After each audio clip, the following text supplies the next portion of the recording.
Go. Live. Microphone. Check. Not microphone check. Microphone check. Microphone. Yeah, that.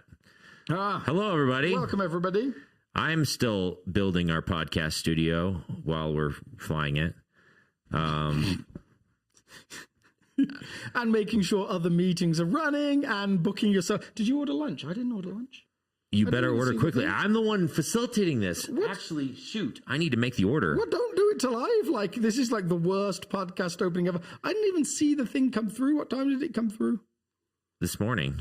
This morning. It wasn't this morning. If you guys could just hold off for a second, we've got some logistics to pull off. 9:47. That's like an hour ago. 9:47 is in the morning, like smack dab in the middle of the morning. Well, I don't know. I was in the middle of driving somewhere or something. Oh, yes. Order now. Thank you, Aaron. Everyone done yet? Other than Alex, who hasn't. We have a staff lunch thing, and Alex would like to also eat. And so we're going to commandeer our podcast space so that we can get Alex's order in. Isn't that just delightful? So funny. We're like, I don't know if it's funny or sad or... We run this pathetic podcast. Yeah. What is wrong with us? Don't say that. It's Well, no, we're fine. We're great. We're so good at this. It's just our whole persona as a podcast is based on incompetence? Incompetence / what we would call it? Lazy, incompetent, casual. Yeah. We're kind of like the reality show of podcasts. Yes. Like you're just getting to observe our actual lives. We're just streaming it to the internet live. Absolutely. Yeah. That's what we are. We're the reality show of podcasts. I think we should rebrand it as that, because then it makes me feel less incompetent. Well, I just ordered Chipotle on a podcast in front of people. That's the first time I've ever done that. What are you ordering? How did that end up as Hey, Mr. Incognito, How did that end up as $19? Well, because you added everything. Well, hold on. That doesn't seem like it should be that much. Let's see. Good job. You managed to be $15. Wow. The most expensive one. Yeah, by $0.50. Oh, you just removed some stuff? Yeah, I just changed it. There we go. Okay, you're all set. All right. Well, I think I'm so used to getting free guacamoles and stuff on my own that it never seems to cost that much because I got so many points. Yeah. I get so many rewards. I've never seen a $19 order for Chipotle before. I'm going to Well, hello, everyone. Is this the moment where the podcast will start if we change something? The actual podcast, but the video... We can't do anything? The YouTube... Well, we could, but we're too lazy to. Actually, no, I'm not lazy. I just don't know how to do it. That's a lie. I'm lazy. That's not fair. I used to... it's crazy to think during COVID, I used to be responsible for all of the service building for our recorded service. I know you say these things, and then the full edit. I remember sitting up till 3:00 in the morning, which was a fun payoff for not getting up in the morning to go and do anything there. It was strange time. See, all this work you could have been doing for me instead. Absolutely. Yeah, just let me know. So I would like to make an observation, though, about this last Sunday. We didn't get any questions of significant substance. We got one comment that's rather hysterical. Which I actually I'd nearly said the same thing in the sermon. Yeah, so we're just going to hit the comment off the bat. If you can handle a little blue for the dads out there. So we are going to leave the commenter anonymous. Even though we could out him. Or her. It was actually the comment was made by a her, but the message was sent to us by a him because it was funny. And all of those hers and hims will remain anonymous. But someone said, if you're going to cut off their hands or eyes, then they're probably cutting off the wrong part. I nearly said that. Yeah. But it felt a little, I don't know. Okay. So the only question we got was this cheeky remark. which tells me something about our congregation, that sending questions about adultery is maybe inappropriate in your mind. Or like maybe you had questions and you're like, if I send a question, then they'll know about something. And it's like one of those subjects. I think it's a chat, like, because I think you and I would feel if genuinely people came away with no questions from a sermon, we probably didn't do our job very well. Or we didn't do what we wanted to do. Like, yeah, I'm not convinced. Like, I might tell myself, oh, clearly I was so clear on every point, there were no questions left to ask. Yet I don't believe that. Like, I don't believe that's possible or should be possible. There should always be another thing. So I do think, there is that, like, it is a harder thing to make statements. It's a place of vulnerability for a lot of people, especially guys, I think. Yeah. So it's an interesting thing to be like, nobody gets embarrassed about saying, do you know what? I really struggle with anger. Like, for the most part, like, you see people put their hands up and everyone's like, yep, that's me. I really struggle with that. Yeah. As soon as you bring the conversation to lust, to different elements from that, like, it does start to land in a bit of a challenging place. I had a friend once who had something like an affair, and you're gonna have to unpack that. Something like an affair. No, well, and I think that you're just trying to keep it anonymous. No. I mean, it's not like, this is a friend from a long time ago, and I use the word friend like, acquaintance. I know of a person. Yeah. An acquaintance. My neighbor's friend's dog sitter. No. Yeah, cousin's second roommate. No, it was a lot closer than that. We were like, we were. There was no gap in between us. Like, we were genuine, like, acquaintances, friends. And he had this, what would be described as at least an emotional affair. Yeah. And when I kind of pushed him on what was the why behind it, like, what do you think was going on? He said it was pride, which maybe it was, but also maybe actually pride's a bit easier to own than that it was just lust. Like, I don't know, but it just, it just makes me wonder, like, what is it about the darkness of that place that tends to keep people there? Yeah. So I guess by way of, if you weren't here Sunday, here's the passage, at least for those who are watching on video, which I'm starting to realize I play preferential treatment to the YouTube environment. You're starting to realize. Oh, that's my desktop. That's not the screen. Yeah, like, if you watch this show, you do get a few extra little perks, like, being able to see the passages of scripture and stuff, and get the extra comedy layer of looking at our faces. But this is the passage that was that Alex preached on Sunday, and it's a super lighthearted one here. It goes like this. You've heard that it was said, you shall not commit adultery, but I tell you that anyone who looks at a woman lustfully has already committed adultery with her in his heart. If your right eye causes you to stumble, gouge it out and throw it away. It is better for you to lose one part of your body than for your whole body to be thrown into hell. If your right hand causes you to stumble, cut it off and throw it away. It is better for you to lose one part of your body than for your whole body to go into hell. Mm-hmm. Yippee! Yeah. So we didn't get any questions about this particular passage, so we're just going to have to ramble about it for a little while. But that would be right up our alley. What was that? That would be right up our alley, rambling about something. Yes, absolutely. But I guess it's just an interesting observation. You're right. Yeah. Like, it does seem like a subject matter that's extra faux pas or extra tense or extra shame. Yeah. Why is that, you think? Is it a cultural thing? Is it that way in Europe? So I think I'd really struggle to think through whether lust was. I do think sex in general there's always a joke about Americans. I think I made it last time I ended up talking about sex.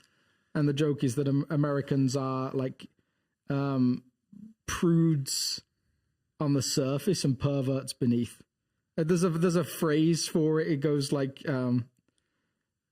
prudes in the somethings, perverts in the sheets, or something like that, and it's got a rhyme to it. Prudes in the pews. Oh, maybe that's it. Yeah, maybe it is. Yeah, I'd have to go back and look it up, but I think there is a, especially in the church world, this, and we do this on lots of things. I actually think that this is something that I meant to land on in a spot on Sunday, and it just completely slipped my mind. I'll probably come back to it this coming Sunday, which is like, I have this kind of theory that around some of the things on the Sermon on the Mount, that Jesus does push us out of places of hypocrisy, like places where you could try and live a particular way and the heart is very warped and broken, places where you can say one thing and do another. Both of them would, I think, in his mind count as hypocrisy. Yeah.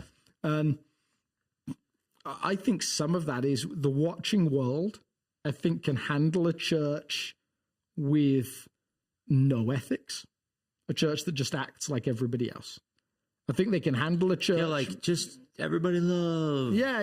There's like, just, you do what you want. That's actually a pretty compatible, Yeah. Like in the bedroom, what you do is your business, all those different things. Like be who you want to be. I think it can also handle a church with a really high ethic that just operates differently. What I think it can't handle is a church that talks a high ethic and lives a low ethic. Like the church that says, like, we talk all this stuff. And something about church, like my wife used to babysit for her church when she was, 16, 14 to 16. And she said, I'd go and I'd have to feed kids. And all of our church in the culture they were in talked about like not drinking. They didn't drink. Like, we don't drink. We're this type of Christian. And she said, yet they all had stuff in their cabinets when she went babysitting for them. Like she said, it's almost like universal, like just, and so something about the nature of how we do church seems to invite that kind of hypocrisy, which is fascinating. And so I think lust is one of those things that certainly lust is, people are uncomfortable over here talking about it in the church. And yet I wonder whether it's not a bigger deal here in the church than it is in Europe. So, yeah, what do we think the source of that discrepancy is? Is it I wonder if in evangelicalism, the desire to have a good witness or good reputation in society is actually part of the driving factor for why we would lie about a whole bunch of things about the realities of our lives. Like, I just want to have a good witness. Or is it really just an internal thing? I want to look good to my other Christian friends. I think it's more that. Like, because I think if it's the first one, I think there's more of a. Was it C.S. Lewis that talked about the difference between true hypocrisy and false hypocrisy? I think it was Lewis. So Lewis said, like, there's such a thing as true hypocrisy that he says is a really good thing. Like, true hypocrites are people that are like, oh man, I really want to be the person that I say I am. I'm longing to be. I'm trying with everything I've got. Yes, I'm a broken mess, but like can own to some sense of like, yeah, I'm not there yet. I'm really not, but I really want to be. Whereas he said the worst kind of hypocrite is the one that pretends to be there with no intention ever of trying to get there. And he said, you've got to distinguish between the two. Like, so there is a way of doing faith that says, no, I'm going to try and cover up all the stuff I know doesn't fit in the way of Jesus. And I'm going to keep doing it for as long as I can. And then there's the people that are saying, like, which I would say I fit into this category of like, oh man, I really want to be that person. But I'm not there yet at all. And I think that being the true hypocrite allows you to be honest about it a little bit. But I think for people in ministry, it's maybe a little bit harder for people who feel like their jobs might be on the line if they own to who they really are.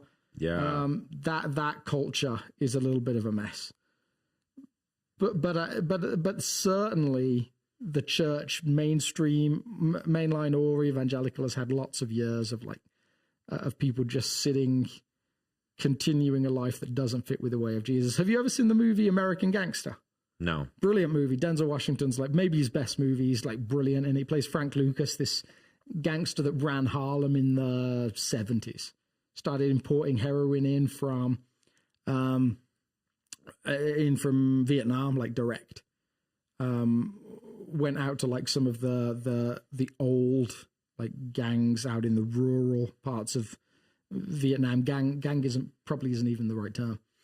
And starts bringing it in, but has this veneer of like successful businessman, dresses really like just smart, like not flashy, just like business suit. And the scene he's arrested at the end, there's this moment where he's in church, in this beautiful old Presbyterian church in Manhattan, singing How Great Thou Art with his mom next to him and all of his family there. And then he walks out as How Great Thou Art is being played, and the streets are just lined with cops. And so like to a whole bunch of people, it's like, no, this guy is the real deal. He's like, yeah, he's living it. He's a businessman. He's a charitable man. He's all these different things. He's got no intention of not being all the things that he is. Like that's the ultimate like hypocrisy. Like just, I'm going to go and I'm going to look good. And for whatever reason, I think the church struggles with that, but then also struggles with making people feel like they can't be themselves when they walk through the door and be honest about where they are struggle-wise. Yeah. And for whatever reason, this seems to be and maybe it's partly because lust as a subject feels so animal, almost. It's so lowbrow. It's so like it's not struggling with, I'm really struggling with materialism. I just noticed that I spend too much on frivolous things and I really want to. Yeah. It's not, I really struggle with pride, as I pointed out earlier, or vanity. It's not any of those things. I struggle with the most base of human emotion. Can't handle how I think about people around me. Yeah. Oh man. So like one of the things you did on Sunday is you said, similar to several other passages that we've already covered, that the text references adultery, but then actually moves it to the issue of lust. But then you actually tried to define lust slightly differently. Could you talk about that a little bit? Like you debunked a few misconceptions. So I definitely tried to do that because I think the church has held a load of those things. Like there's been this idea that the simple one is lust is a male problem. And it is very much like saying that men are always taller than women. Okay, maybe 90% of the time they are, but I also know some really tall women. And I think that's been damaging because it's told women who do struggle with physical lust, you're almost a freak, you're an outlier. And there's no resources for those people. Actually, in one of the books I was reading, a girl who'd been struggling with that kind of thought wrote to someone who'd come and given a talk and said, like, please help me. Everyone talks about this as though it's a guy's thing. Like, I just need to confess, this is like the way my mind works. And the lady said, like, I'm so thankful you wrote to me, but here's a book. It's not really for women. I wish there were more things for people like you. There just isn't. She didn't have anything to offer. So everything is addressed like around guys. So that I think that's the one myth. And then the other myth is that it's, or the second one I talked about was the myth that it's a guy problem, but it's a woman's fault. Like if only women would dress better. And the extent to that stretch is like even with like rape culture, the language of however many, I mean, it's maybe become a little less now, was, oh, she was asking for it. Yeah. Like there's actually this brilliant video that I think SNL did where they talked about like what else can a woman ask for by like what she wears. And like this woman turns up at their office and she's wearing like stuff for the beach. She's like, I'm going on vacation, like just asking for it, like, and like it brilliantly points out the nonsense of using what someone's wearing as justification for someone else's actions. Yeah, totally. Yeah. No one turns up at work and gets given 2 weeks vacation because they dressed in beachwear. No one turns up dressed like as though they're part of the executive team And then they just gets walk promoted. into the boardroom. Yeah. Like no one dresses like they need a salary. It's all nonsense. So I think that's been a like all the books that are addressed to women say something like, you know, guys, you're going to have a problem with this. Girls, help the guys out by not dressing provocatively. Yes. And that yeah, it seems to be again like a church problem. Like if you go talk to guys outside the church world in co-ed groups and say to them, do you really struggle with lusting after your friends that are female because of what they wear? For the most part, they're like, no, it's a platonic relationship. We're friends. Like that doesn't seem to be the same struggle. Well, I mean, I don't know if I'd buy that actually, but like they just don't have the shame around it that necessarily, because it's not like Christian men struggle more with lust than. No, I think they do. I actually think they do, and I think they do because of the pink elephant theory. So, like, if I say to you, don't think about pink elephants, like, and you have to spend the next 5 minutes not thinking about pink elephants, but I keep saying pink elephant, like unless you're wired a particular way, it's really hard not to think now about a pink elephant, even if it's briefly. So the Christian model has said to people, don't do this. And it almost seems to make it more likely and more prevalent. I don't know. I'm like so skeptical of that because I'm talking about specifically with people in your friendship group. I'm not talking about just like going to the beach and looking at people that you don't know. I'm talking about like I've just seen like so many guys that aren't followers of Jesus, and they're just like overtly lusting and boastful about their friends. No, because that's like socially unacceptable, but they might still be attracted to friends. They just don't have they just don't think like much about like it being going. There's much actually further. research been done. Yet they don't. Yeah, and so they wouldn't define it as lust. Maybe not. And maybe but that's what you're getting at is that yeah. It's actually that they can acknowledge that someone's beautiful and attractive and not then be like, oh my gosh, I've sinned. Yeah, and some of that. So they just. Yep, that's a thing. That's a reality of who this person is, and that's great. And that's where it ends. Yeah, and I threw up those couple of graphics on Sunday. Which I thought were super helpful. One was like the DEF CON model of like, oh my goodness, I'm in trouble, which is almost like standing on a slope that's slipping down, unable to get off it. And the other one is the opt-out model. Uh-oh, I'm going the wrong direction. Yeah, absolutely. Why am I doing this? Yeah. Whereas the other model is that, oh yeah, that person's really attractive. And then you think no more about it and go on with your day. Yeah. And then the next one is like, oh, I'd kind of like a physical relationship. But then you think no more about it and you go on with your day. Yeah. Like it's the opt-out is maybe easier than we're told it is as Christian guys more specifically. Yeah. Because you almost say if the sinning happened at the observation of someone beautiful, well, I've already sinned. Yeah. So I might as well. It's all bad. Yeah. Yeah. Whereas like just saying like, oh, this is an attractive person, I'm done, and that wasn't sin, and the line is shifted. I mean, in that sense, I could buy it that it's like a bigger issue for maybe Christian guys, but I think for a non-Christian guy, they're still going to acknowledge a beautiful person on the same, in the same quantity of, or absolutely, yeah, because that's not lust. Yeah. So in that sense, I'm tracking. It's that movement into like using them for your own pleasure, which it seems like guys outside the church actually find it easier to opt out when it's a friend. At least that's what they say in interviews, whether they're telling the truth or not. It's all like self-reporting.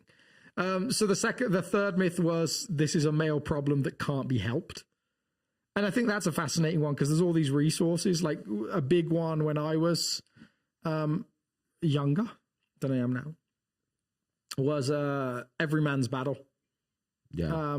And that was the one that had the whole bounce your eyes like idea.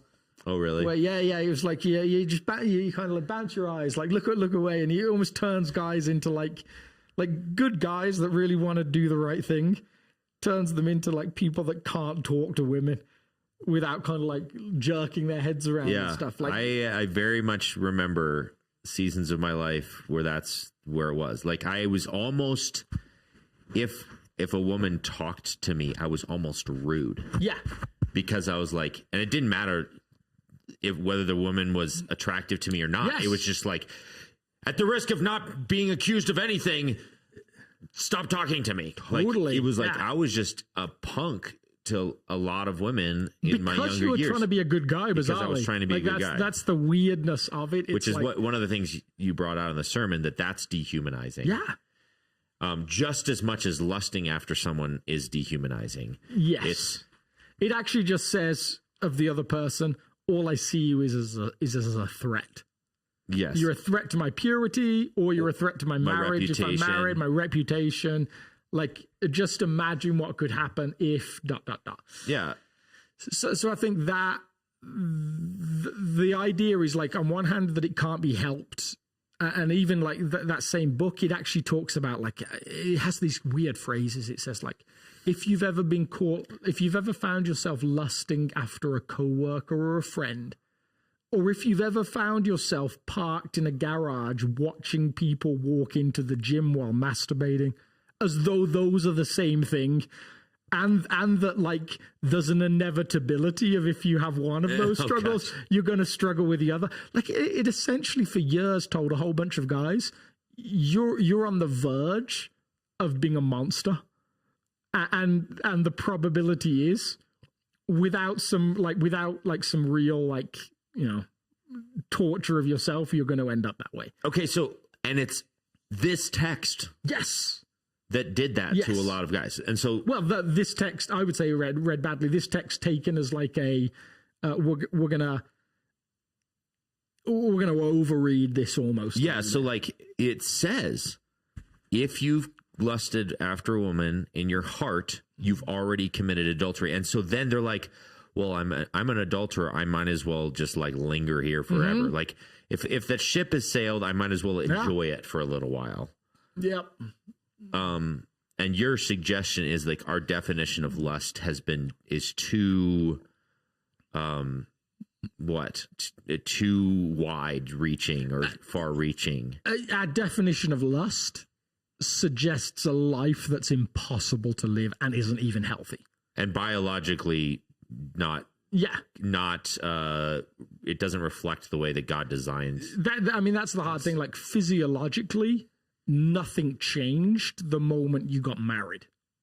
Like your physiological wiring to be attracted to someone. So if you got married, the thing that attracted you to your wife or husband is still present in you, even though you went through a ceremony and even though you made a lifelong commitment. Nothing changed.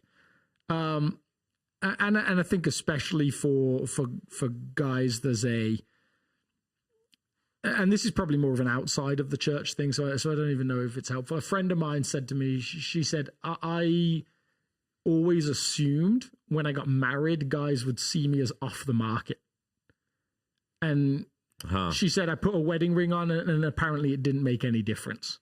That's because guys are oblivious. They don't see your wedding ring. But then she said, I really thought they would see me as off the market when I had kids. And then the first time I got wolf whistled, as I'm walking down the street with my 3-year-old and my 5-year-old, I realized, no, guys don't think like that at all. Like, their physiological attraction isn't affected by any of those things. But it's certainly not, regardless of whether you're a good guy or not. And I would say this is an agenda-specific thing. Your physiological sense of being attracted to someone continues well after the ceremony, immediately after the ceremony. Yeah, like your brain wiring to not act on it might change, but the physiological part doesn't change. Yeah, there's a relational element that makes that issue different. Yeah. So if that's your definition of lust, I feel an attraction to that person. If you try and spend your whole life stopping that, I'm not sure what you can do. Yeah. Like, even the stuff Jesus says, I don't think gets you there. Yeah. And of course, like there's an internal worry. Like one of the things I noticed is like after I met Laura and got married, every time I had that moment of like that slight attraction to someone, this like physiological thing, almost all of them looked similar to my wife. Like it, like there's a type, and yet yes, of course, there's this brilliant thing that I can do, which says she's attractive, and then think no more about it and go on with my day. Yeah. Which doesn't seem to be a problem scripturally. Like that's a perfectly good response. All right. So you dealt with a few misconceptions, and a lot of them you said, this is only a male issue. That's one of the misconceptions. But I'm curious, or I wonder if that misconception isn't strong enough. Like you even gave the example of like, yeah, men are taller than women, but I mean, even if it's 90% true, I bet the ratio is drastically more similar than we would like to admit. Interesting. Now, I do think lust, and this builds into a different area of conversation slightly, but I think the nature of that lust might be slightly different, but it has a physical component included. But I've just, it seems to be like women struggle with this a lot more than a lot of Christian guys are told. Yeah. Yes. I think that might be true. And as we said earlier, any conversation like this in the church is going to get somewhat repressed by the nature of what church seems to do to people when done badly. Yeah, I think that you're right. The physical attraction is a little different. I saw this Instagram reel actually that made me chuckle the other day, because it's this guy dressed in a suit, and it's like that laughing reel that's all over the place at the moment. Someone laughing to the music in the background, and his little thing was like, the moment I realized me wearing a suit is to my wife what her wearing lingerie is to me. Like that, like dressed up, taking care of yourself, looking good. And I don't know how accurate that is, but I think you're right. Like that to say it's somewhat different. Yes. And I think physical thing. And I think that another massive misconception on the flip side of that is that guys don't value relationship or personality at all. Totally. I mean, I think that's a grossly massive. Yes. Now, a guy may like, visually see someone attractive and have that like question mark really efficiently there, but like for relational reasons they're like, this is never going anywhere, nor do I want it to. In fact, being with that person sounds like the worst thing in the world because of their personality. Yes. And I think any guy who's maybe past like the intensity of puberty is smart enough to say that to some extent, and so I think there's this, and I think it hasn't served men or women to make this assumption, because then you have women who say, well, guys are wired this way, so if I want to be noticed, I have to put all this effort in. And in that sense, women looking a certain way and putting efforts into being modest is actually a good effort in the sense that they but it's more about what they want to be drawn to for their personalities, their those sorts of things, rather than. I think you're right. I think that assumption that guys don't care about the relational aspects, don't care about personality, is false. I almost think guys themselves aren't always aware of it as well. Partly because of what they've been told about the nature of being a guy, and then the nature of what they've been told they have to do as Christians to not be that kind of guy. Yeah, I've wanted to do this like field test questionnaire for years, and it feels like it wasn't so kind of lame, or maybe even like it's so lowbrow that it. I'd love to do it as like a PhD thing, but I don't think it would qualify. You know the love languages test? Yeah, I would love to know the percentage of guys, especially Christian guys, who aren't having sex, but are in the process of being about to get married, who do that test and their love language comes out as physical touch. Yeah. And then like when they have been married for a while, do it again. And it comes back as something different. Words of affirmation or something. Yeah, because that's exactly what happened to me. Like I'm this, guy in my 20s. You're a pubescent engaged man who's like, yeah, I'm engaged. Like I'm excited to be married, but I'm very much like I'm pastoring. I'm passionate about Jesus. I'm very determined. Though I'm not going to do all of these different things. Yeah. Like and when I did the test, physical touch came up as the number one. And then when I did it after we were married, 3 other things were higher than it. Yeah. And so I think that's just intriguing, right? Like how dominant that is in guys' minds. And especially when it's not happening at the moment. Yeah. Yeah.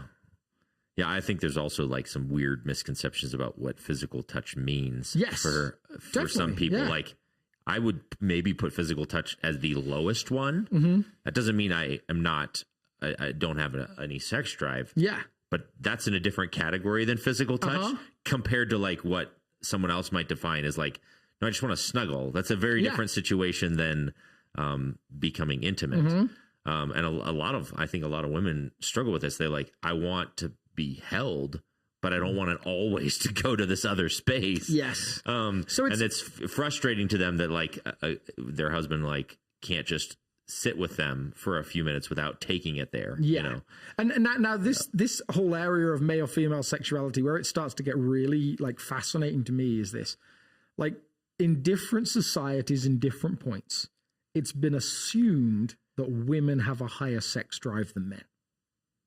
Now I think we live in this world where we're told like, no, it's almost universally the opposite. And again, another myth that I think, but a myth that is out there, especially in the Christian world.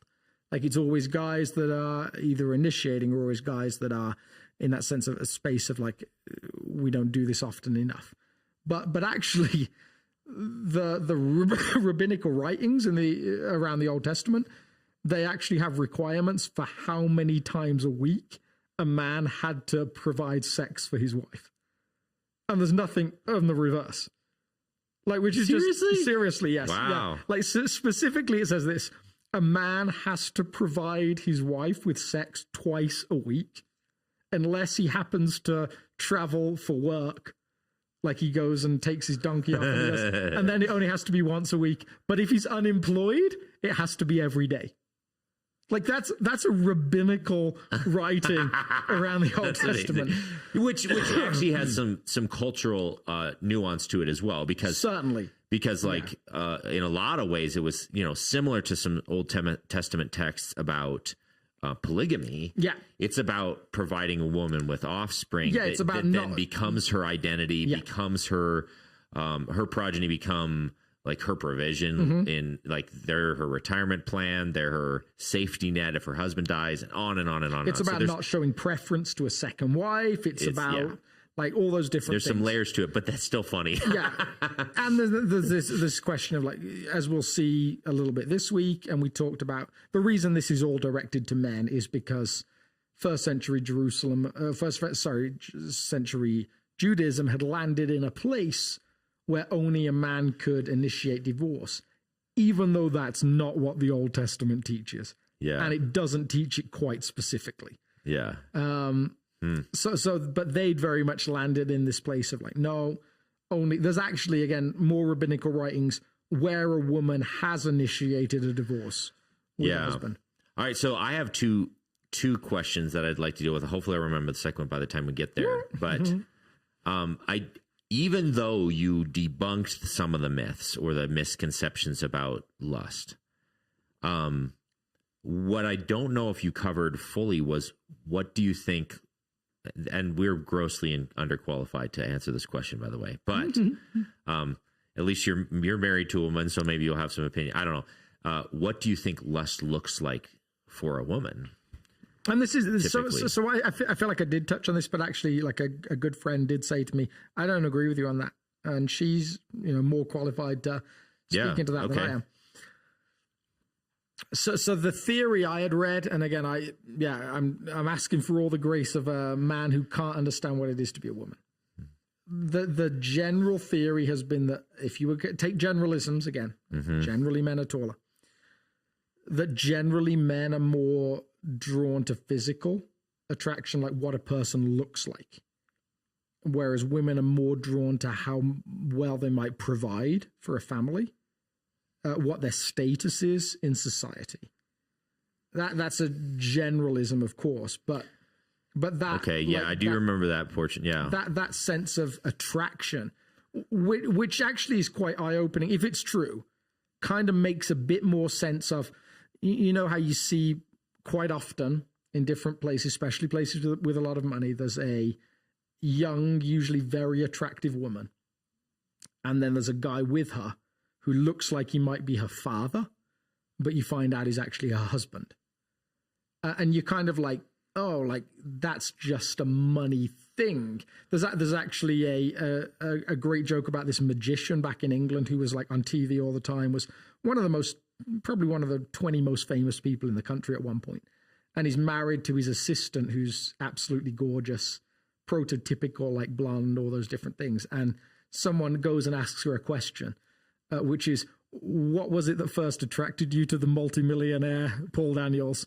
Because the inference, right, being like, yeah, it's just the money. Yeah.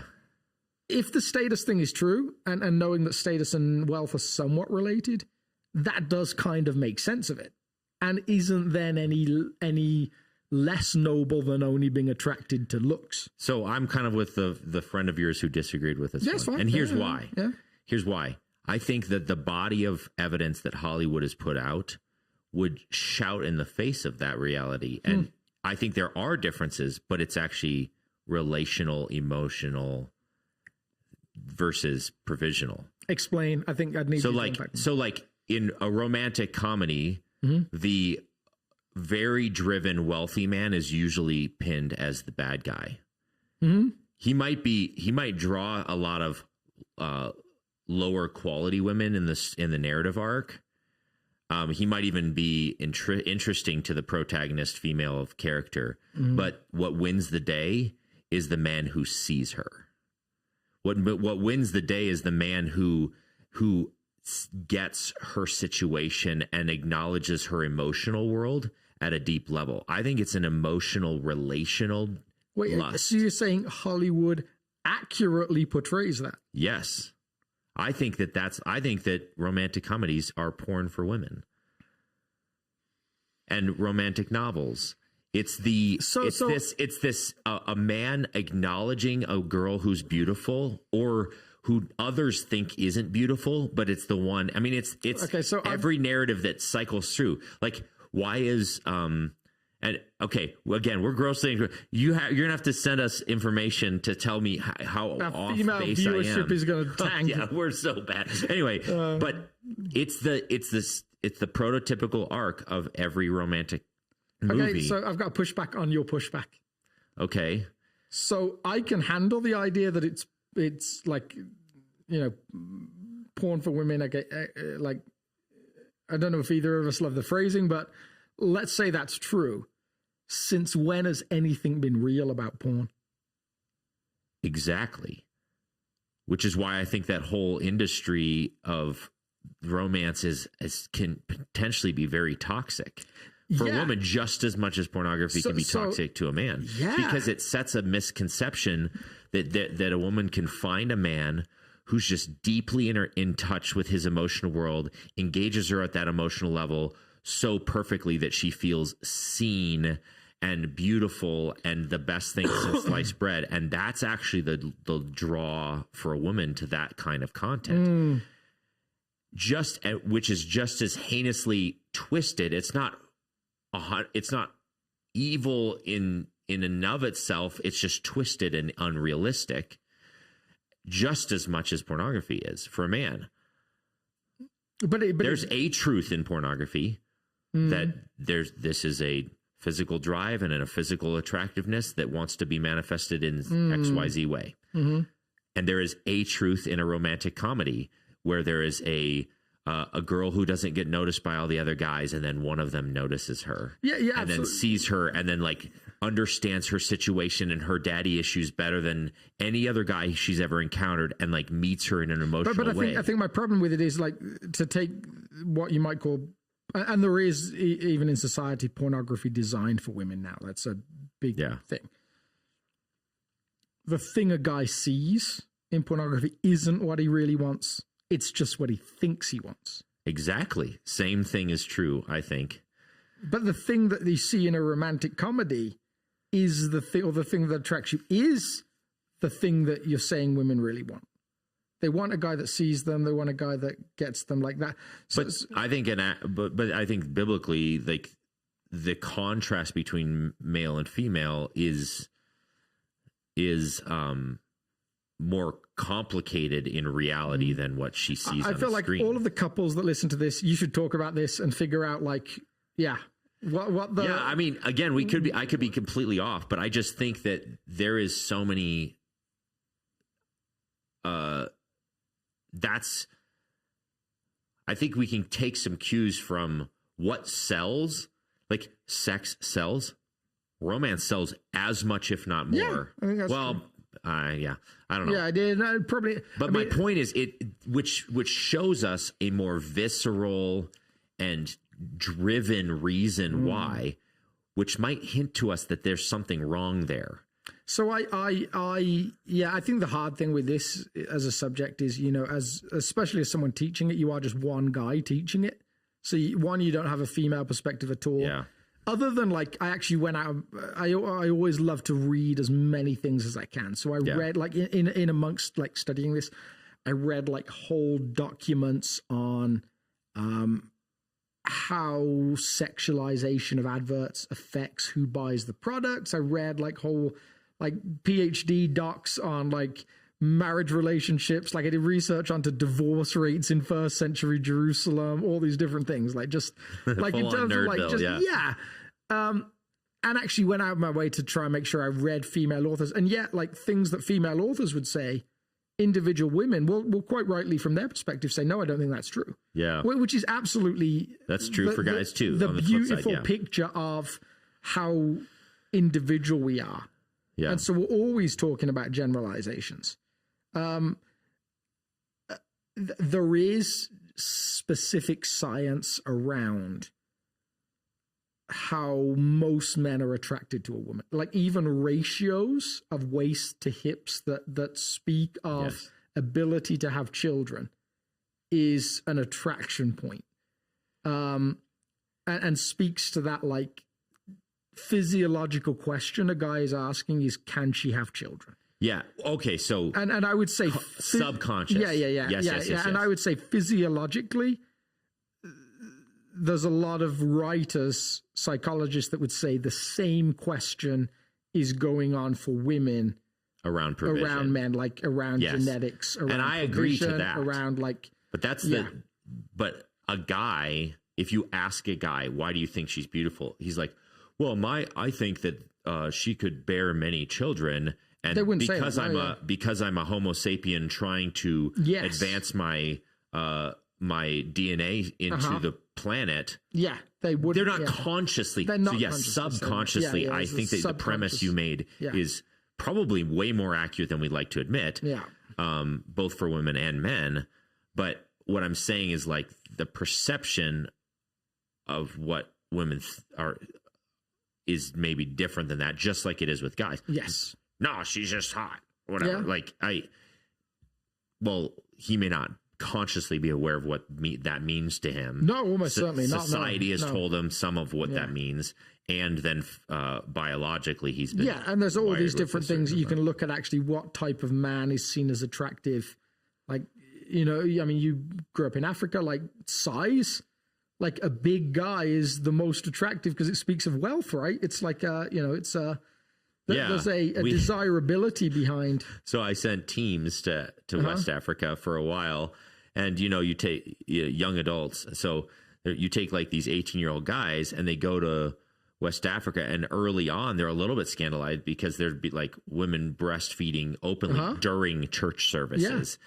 But by the end of their 1 year stint, if they saw a woman's ankles, they were scandalized. Yes. Yeah. Like, there's topless women everywhere, no longer an issue. Yeah. But don't show me your ankles, because that's like, woo. Yeah.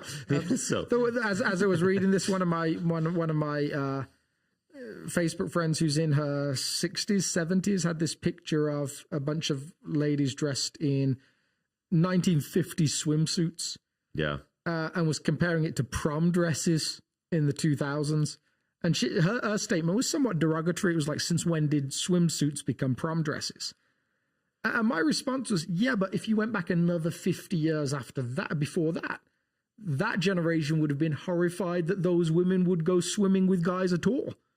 Like, you don't go co-ed swimming. Like, there's two different, like, you can actually still see, like, in places in England with the longer history, you'll go to these towns and it'll have the women's baths and the men's baths. Yeah. You don't mix them. Yeah.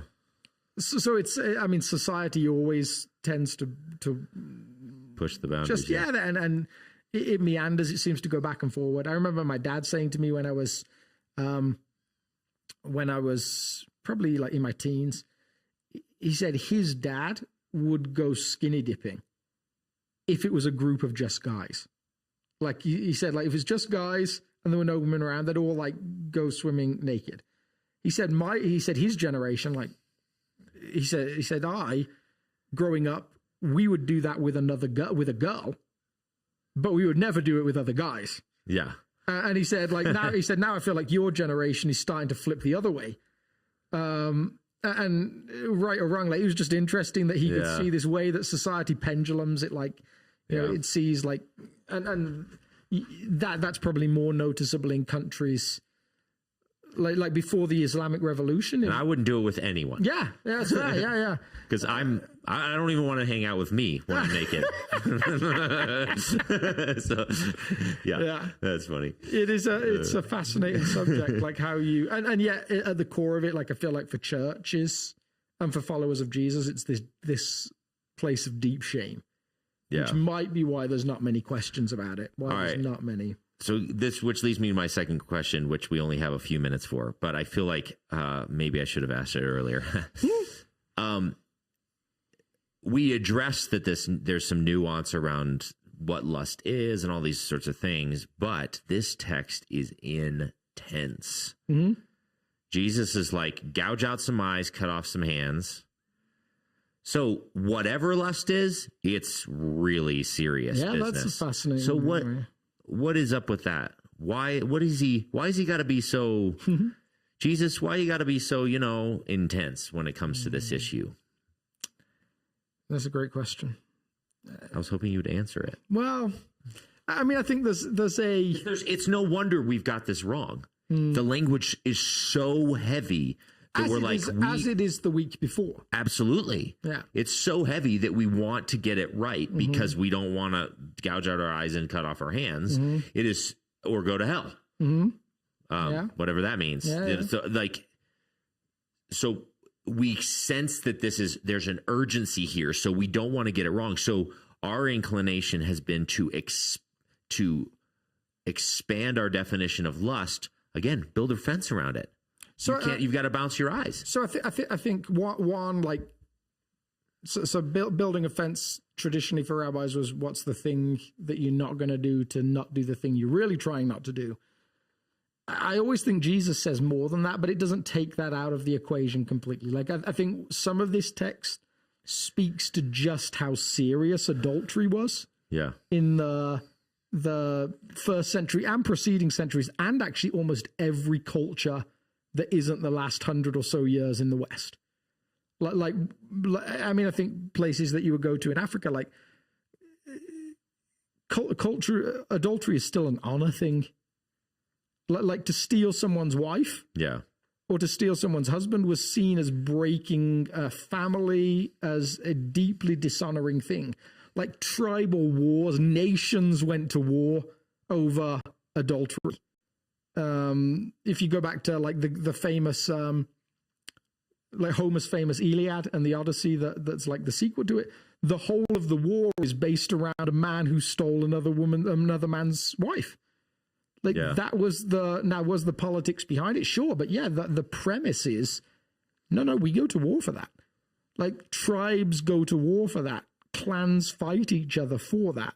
And so that's why it seems like almost every ancient Near East culture has the death penalty for adultery. Because somewhere in the thinking is it's better these two people die than potentially thousands of people die when this thing really kicks off.